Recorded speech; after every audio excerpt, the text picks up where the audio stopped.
When you use a sideboard, make sure it is a 15-card sideboard, no more, and that's on your honor. This is also best of one, so you get knocked out, you're out. If you get past the keep, you move on to the next one. You know the drill.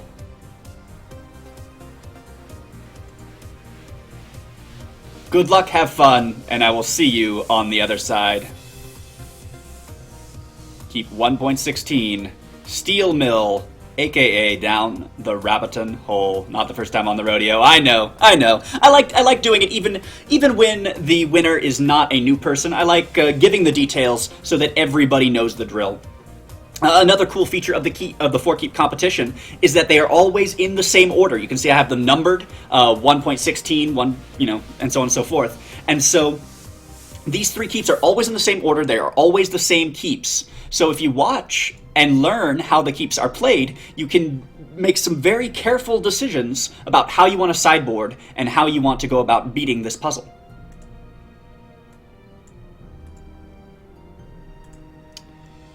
So let's toss down Shard of Purpose. I think I will keep this hand, although it is a little bit risky. An early Mirror Knight and an early Her Majesty are 2 very strong options that I do not want to give up.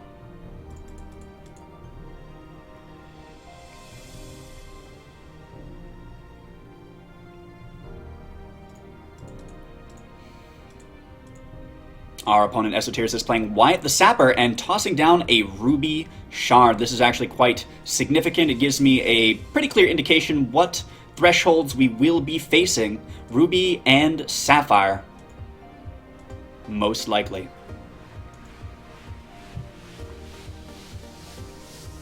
And indeed, there comes the Sapphire. And on turn 2, we have a burn, getting rid of Cerulean Mirror Knight and crushing all of our dreams. All of our hopes and dreams down the drain. Cerulean Mirror Knight, of course, one of the actually very popular cards from set 1. Does allow you to inspire any troop played with equal to or greater cost with when this dies, draw a card. It is a great way to gain card advantage. Keep yourself relevant on the board.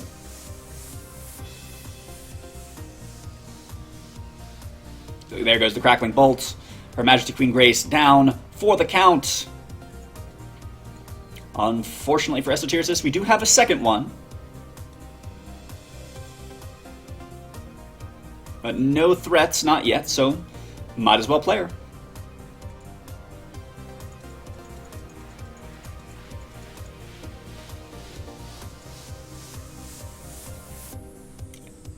Alternate Art Burn, the fancy way to fry dudes. Excellent, this is an Incantation of Ascendance deck. I wouldn't be surprised if we see other ways of drawing cards. Renlock is certainly one of the expected items in this style of deck.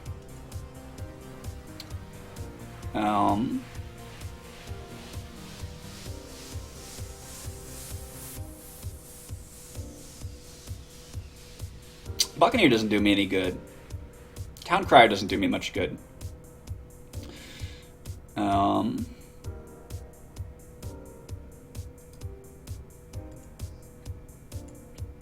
Let's make this human cheaper. And I think I'm going to Time Ripple the Incantation. Forces him to replay it, buys him sort of eats away a turn, and it gets rid of 1 counter.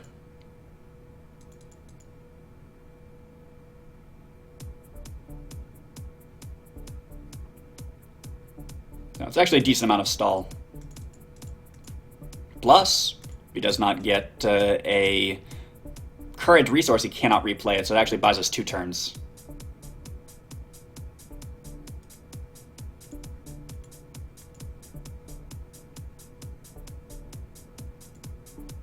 Make Buccaneer super cheap. Free, in fact, so I can play both the Buccaneer and Town Crier to give Esotericist grief at this juncture. Alright, he is going to replay that Incantation.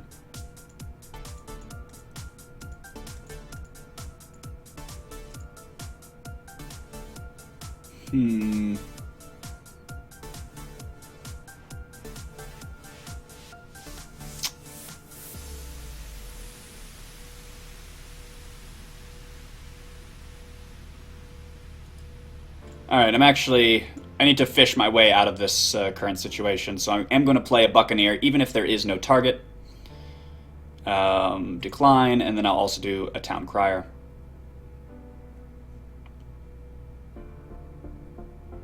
Allow me to draw 3, and then discard 2 cards from hand, Mistlord, and Verdict, I think. Will be my items of choice.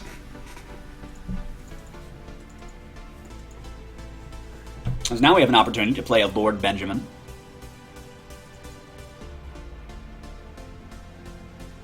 And a Mistlord next turn, as well as start swinging in with Town Criers.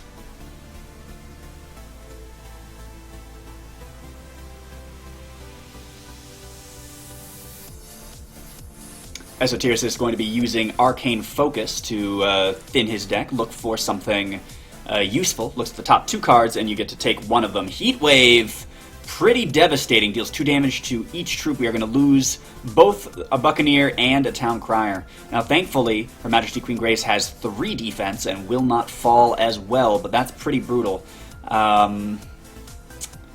Incantation of Ascendance, I'm just double checking. It is 5 or more, so we have a couple turns left.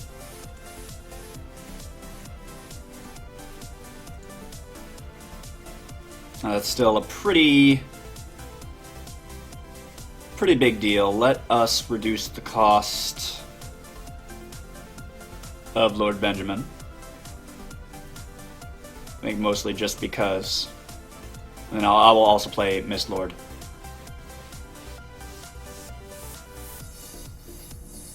So, we have relatively large bodies back on the field, as well as a threat that, if it is not answered, can pull us into a solution. Burn on the Lord Benjamin. I suspected something similar.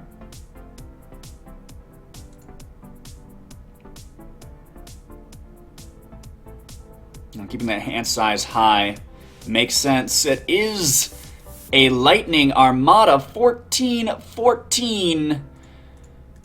Oh my goodness. So much pain. We are going to go down to 9.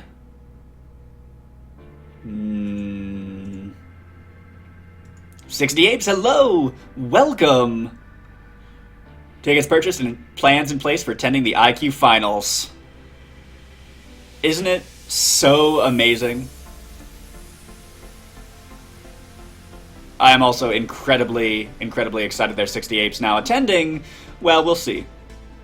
I don't know that I can purchase and travel across without some sort of financial assistance, but who knows? There is one more IQ. And we are still waiting to hear back from the caster position. He is going to counter magic that Buccaneer. So our hopes have been dashed. I'm going to keep this Mistlord up just in case Esotericist wants to hold out for keep number 1. But with a Cosmic Totem coming down, he is going to achieve the first challenge. And have more cards in the void than in the crypt. I mean, if he cracks the totem. There he goes. Cosmic Totem. He has 1 card in the void, namely Cosmic Totem. And we are at -3. Keep number 1 has fallen.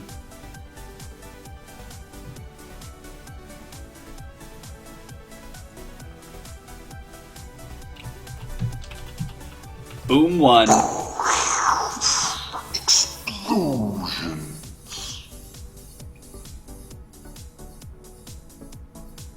Well done on Esotericist's part. That means we get to move on to the second keep.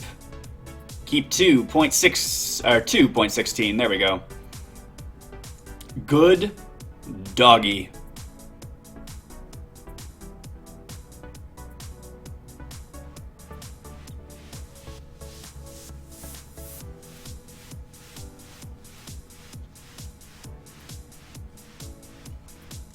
We will play first. This is actually a really big deal. Playing first is highly relevant. Can I keep this hand? It seems highly risky. On the flip side, I do have all of my thresholds. Let's draw again. Ah, yuck. I'll keep this one.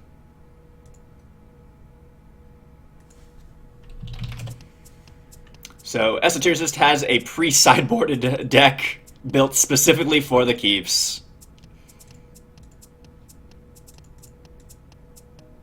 Nice.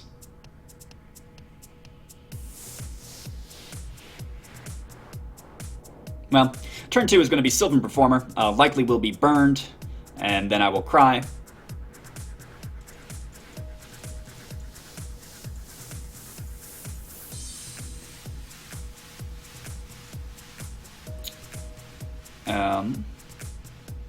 Actually, you know what? No.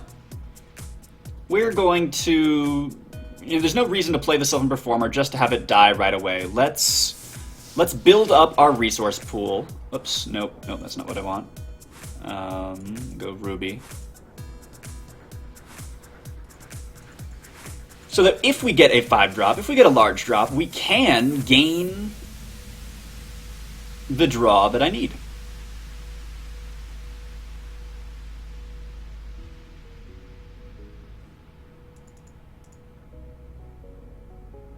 And he's going to use a shard of...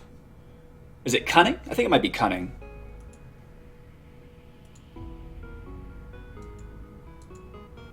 To gain his extra resource. Yes, this is exactly what I was talking about. So we'll be able to toss down the Sylvan Performer and the Cerberus next turn. So we need to gain a resource using the Optimizing Infusion device. And then we wait. Shard of Innovation. Crusade, thank you. Innovation. Shard of Innovation. Should really learn all the secondary shard names. There are a lot of them, though. The Shard of Good Stuff.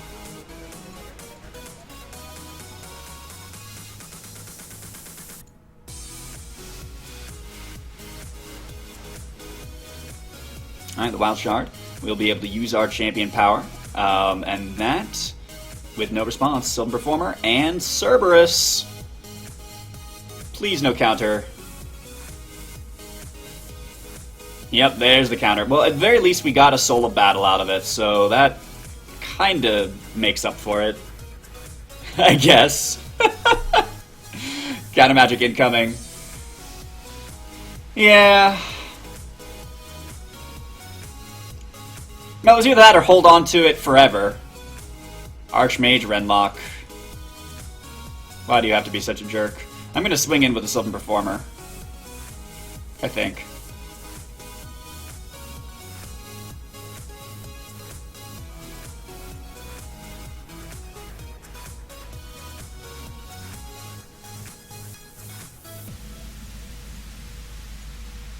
Let's see what he does with the Renlock. No, not opting to do anything. Well, I've got to worry about Heat Wave, Incantation of Ascendance. All right.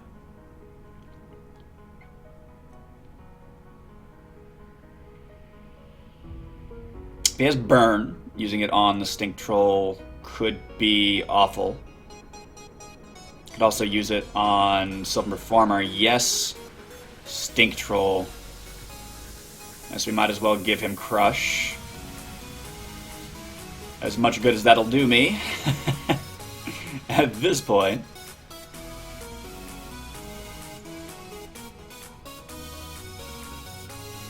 And then 3 damage to the face. We are going to be at 14. Which is one swing of that stupid Death Boat.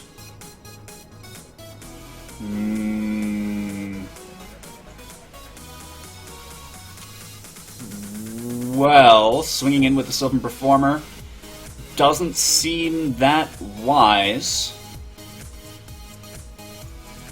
Meh. Did he meet the challenge yet? He met the challenge on keep number 1. He has not met it yet on keep number 2. But if he does just defeat this keep, he has a chance at keep number 3 to also meet the challenge. So it's actually pretty close. Like, he could swing in and win.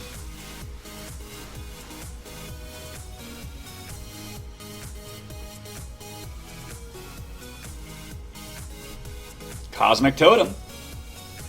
She could apparently play for freeze. It does cost resources, so if he swings in, I cannot afford to swing in.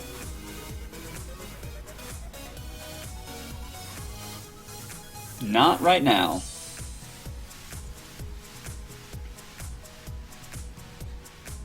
Next turn he can, though. That's Cosmic Totem. Esotericist. Your time might be now. I'm going to swing in with Sylvan Performer just to see if I can get some damage through.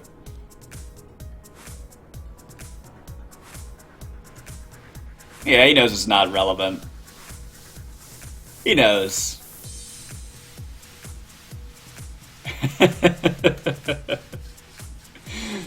So, with this swing and a cracked Cosmic Totem,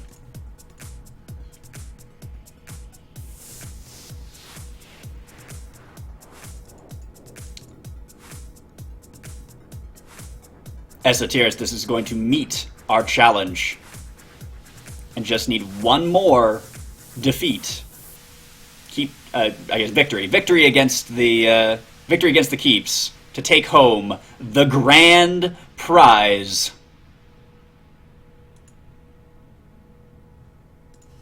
That, my friends, is boom number 2. Explosion. Alright. We will concede.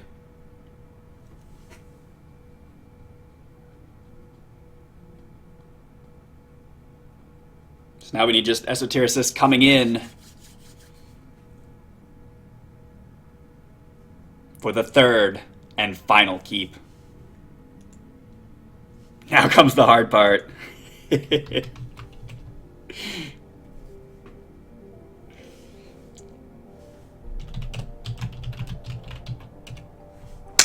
So, for those of you who might not be up on the keeps, we do have a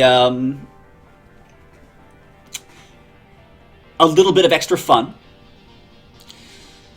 The third keep is a blood control-y style deck, and we know that blood control is strong in the meta.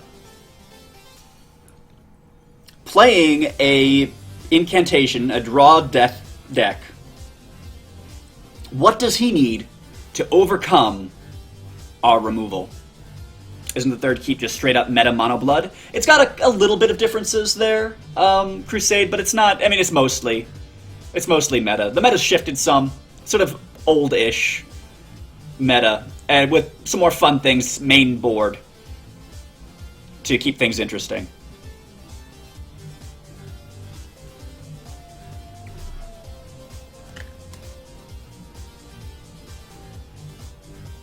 Yeah. But I think we're safe in saying it's a mono be good deck type.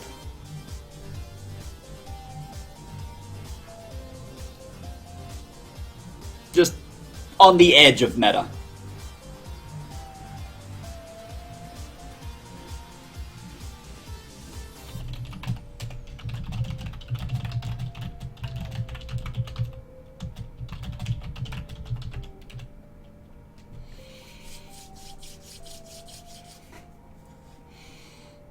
I have to say, though, kudos to Esotericist. I think only 2 other people have been in this position. So Esotericist is already the elite among the elite.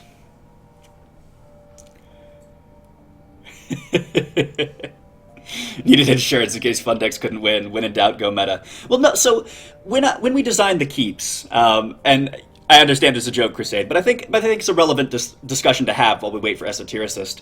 The keeps are a package. It's one thing to make a fun deck, but it's another thing to have, decks that synergize well and also fit with a given challenge. We want things that are hard enough to make you work for it, but at the same time, fun enough that, you don't mind coming back again and again. The prizes get bigger, it gets more exciting. It's a balance. Keep 3.16, Blood Bowl. It's cool to see him so close, but you want to win it!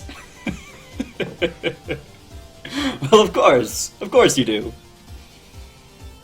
I'm sure he's sitting there in the same shoes. We do get to play first, so the coin flip is in our favor. Big Rice Man, hello! Welcome to the stream. You might be here for stream history. Esotericist has defeated Keep 1 and Keep 2, as well as met our challenge. So if he is victorious in this last battle,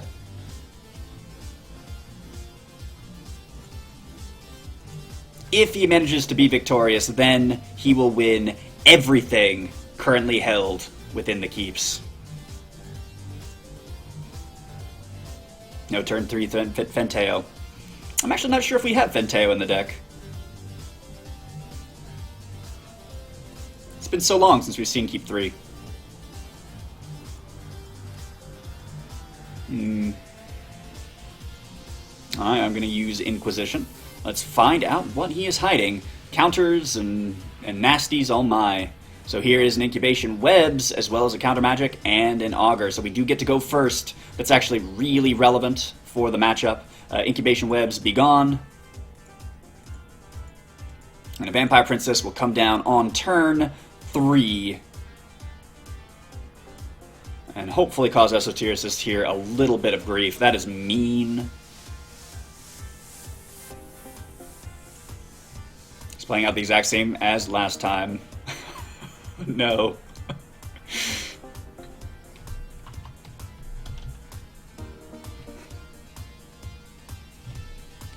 Just a little bit of draw, and he could do well, but he needs to answer the Vampire Princess this turn. And ideally with something like what we forced him to discard. Incubation Webs. I mean, that was really the ideal response to this Vampire Princess, because we do have a Rise Again, and his deck is incredibly vulnerable to having its actions snatched up and used against him.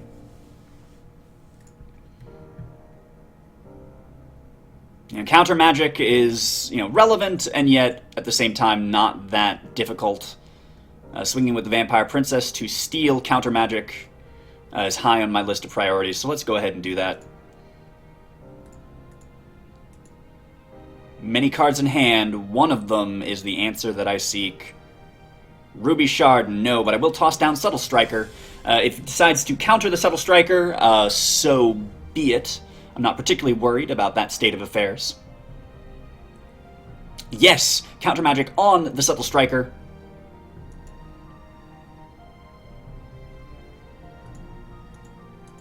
And a 5th Book of Darcis, also potentially going to come down. This is actually really bad for Esotericist. He will need to counter that. If he does not counter the 5th book, we will be able to remove key combo pieces from his deck. And I'm not quite sure how an incantation deck is supposed to win without incantations. Probably just a lot of burn. So, another shard, interesting. Lucking out a little bit. 5th book. He does have the verdict! Solid play by Esotericist. We have the advantage for right now. But it is not over yet, not by a long shot. He is going to toss down another shard. So that means counter is another possibility. Will he use his champion power right now and draw, or will he hopefully wait for an incantation?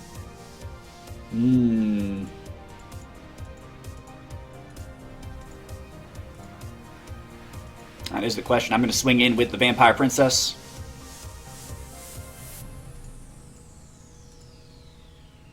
See what remains to be taken. Do we get a Counter Magic? No! Ruby Shard yet again. It's time to play Subtle Striker. no extra card draw for you until this other striker is off the board. Now, he did tunnel something, and if I were to guess, I would say that is a Reese. The Crust Crawler is an incredibly powerful option used in many a deck as a way of creating card advantage. Now, we do have a kill and a rise again, so I'm actually quite content to let him tunnel that for us as we slowly gain both health and perhaps even card advantage. At 6 resources, we are able to play both Vampire Princess and kill. Let's go ahead and swing in. If he has an action, should really use it now. You know, one of his cards is an Augur.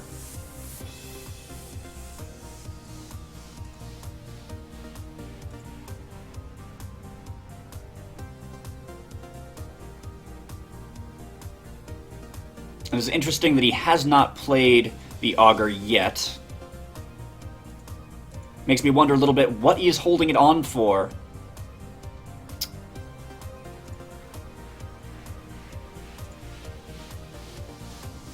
But he cannot take too much more of this punishment. Dingler on the Vampire Princess. Rough. So 2 damage does still get through.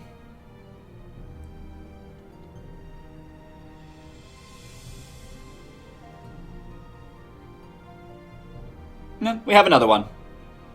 So I guess it's not terrible.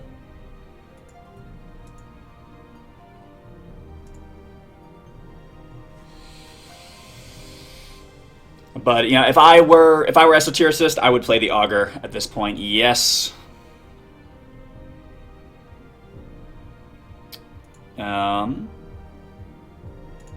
Let's kill it. He had the verdict! Oh no. So now the shoe is on the other foot. Suppose I could have used Withering Touch, although this is a basic action.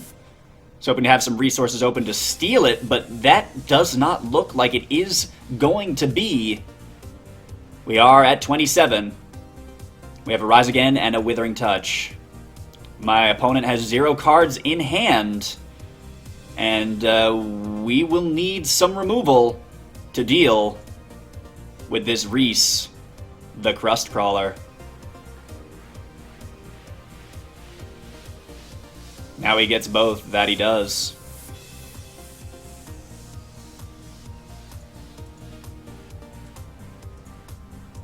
And a Warhulk is the very first created item. Let's go ahead and Withering Touch. I would just so much know when it comes to countering. Alright, Fenteo, the Brood Priest, does get to come down.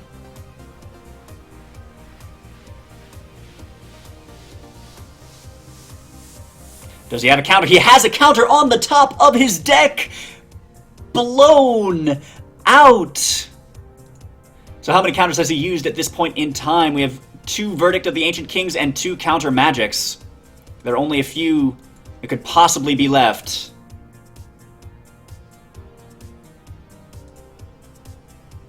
Oh man.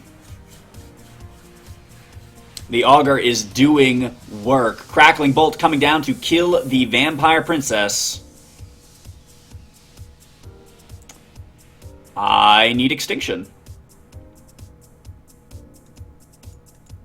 Pretty much. Right about now. We're going to take the 9 at 27, so we have a bit of a buffer, but this does bring us to 18. Only 2 more turns of that kind of pressure. Hornet Bot coming down. We have a 5th book, which is actually not awful. I can use a Rise Again to bring back the Brood Priest, which I think I will do. Assuming he cannot counter the Rise Again. And that is a bit of an assumption. But assuming that is the case, we will get Fenteo. Again, assuming he cannot counter the 5th book, we will be able to get our spiders next turn and possibly even stabilize.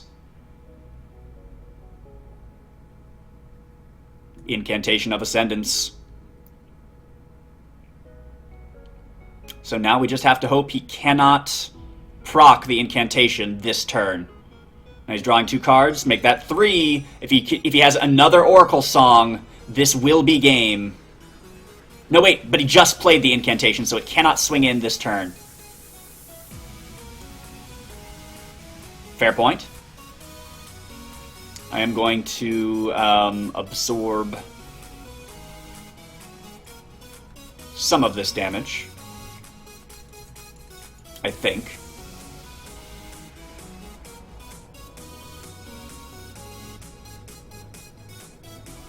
It might be too late for us. If he can get the incantation off, we will still die.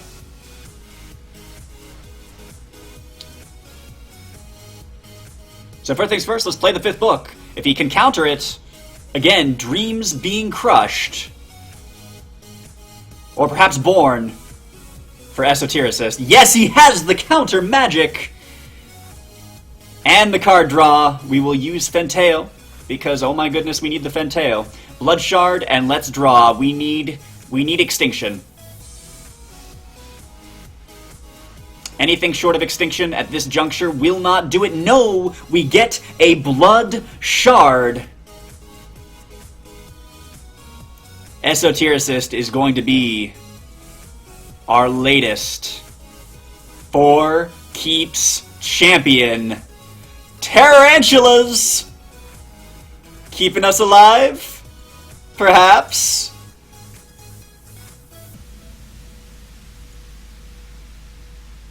We'll kill the flying.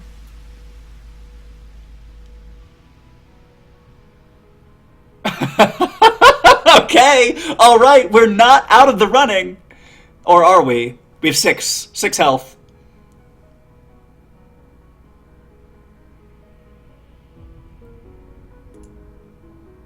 He can aggro us out here. If he has any kind of direct damage. If he has any kind of direct damage,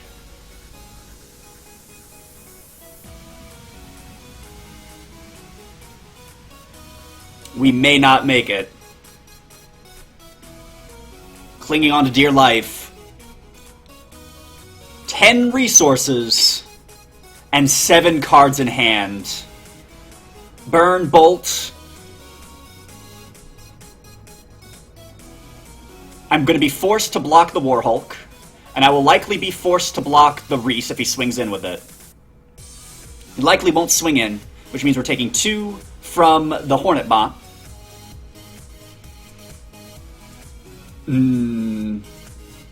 Why not kill Reese? Because getting through in the air is lethal for us.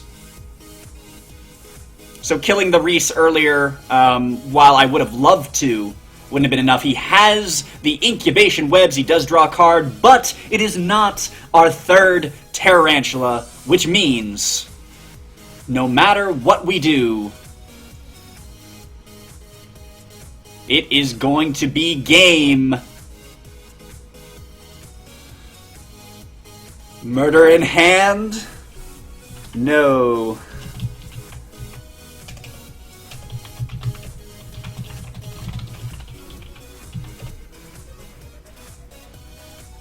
Congratulations to Esotericist. He is, I think, the 16th or 17th 4Keeps champion. The Keeps have fallen. GG's, Esotericist. Well played, my friend. So very well played. This is a boom, number 3. Explosion. Let's see what you've won. This is one of those rare times where I actually think it's worth reading off, because, oh my goodness, you have a payday coming your way. So you will be receiving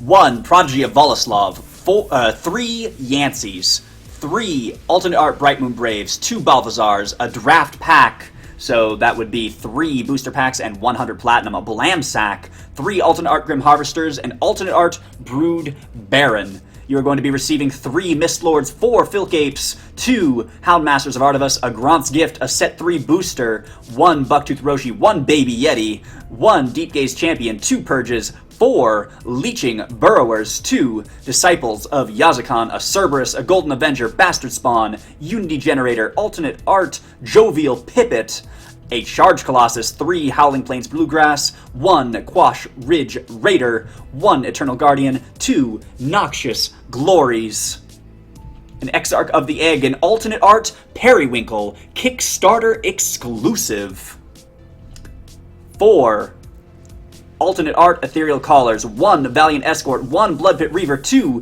Iljune's Parade, 3 Sepulchra Cryptusts, 1 Heart of the Wrathwood, 1 alternate art Rotcaster, 1 Lanopaw, 3 alternate art Adamanthian Scriveners, 1 Starsight Oracle, Genesis Pool Naiad, 2 Windsingers, Brutal Commanders, 4 of them, a Demon of Dusk, Duplicitous Duke, Windborn Acolyte, and the Christmas Bundle donated by Dark Knight, which includes some of the alternate art Lid Lyricists, as well as some other crazy things.